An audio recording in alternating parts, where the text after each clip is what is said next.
All right, guys, welcome to Conference Row. This is official meeting place between the United Nations Command and North Korea. All the blue buildings belong to the United Nations Command, and all the silver or gray buildings belong to North Korea or the KPA. Starting over here at your right, that tall blue building is the Joint Duty Officer or JDO building. The JDO is an American naval officer who serves as an official representative to the United Nations Command Military Armistice Commission, and he conducts official communication between the UNC and the KPA. In front of the JDO building, folks, you'll see a North Korean guard tower.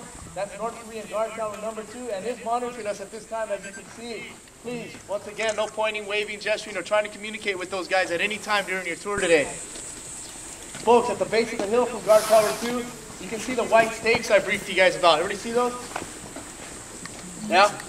All right. Those white stakes represent the military demarcation line inside the JSA and continues through Conference Row, bisecting the building with that 17 by 5 inch concrete slab. Folks, this first gray building at the right is North Korea's Recreation Center, and it's named this rather ironically for it houses no recreation equipment and is seldom used by the North Koreans. Basically, all they ever use that building for is to stage 10 to 20 armed guards in whenever we have talks between officers. When their soldiers are in that building there, they'll pull back the white curtains, and they like to point, and they'll wave, and they'll make derogatory gestures towards us, such as a throat-slashing gesture. And one of those guys did a very obscene gesture to me with his middle finger one time in front of a tour just like this, guys.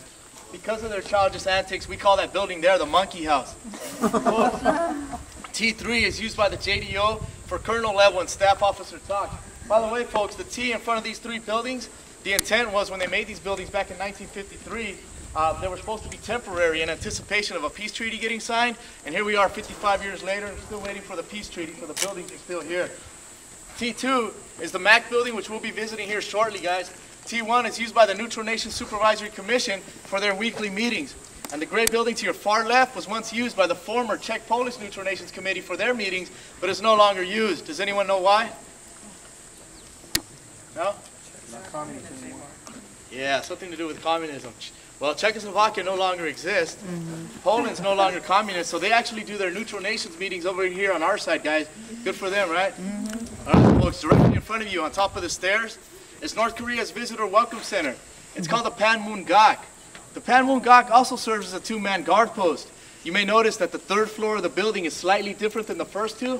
That's because in 1994, the North Koreans added the 3rd floor to make it taller than the original Freedom House that once stood behind you. So the deal was in 1998, when we built the new Freedom House, we couldn't make it taller than that building there to avoid having a skyscraper war here at the Panmunjom. All right, folks, at this time, I'm going to give you a few minutes to move about and take pictures of anything in any direction you like. But we do have some boundaries, guys. Everybody see that soldier right over there? Don't pass that soldier. Everybody see that soldier on that side? Don't pass that soldier. Don't come off the top step like these 2 ladies are. And do not go back in the building. So basically you can move around, but you got to stay right there, folks. If you have any questions, I'll be right over here.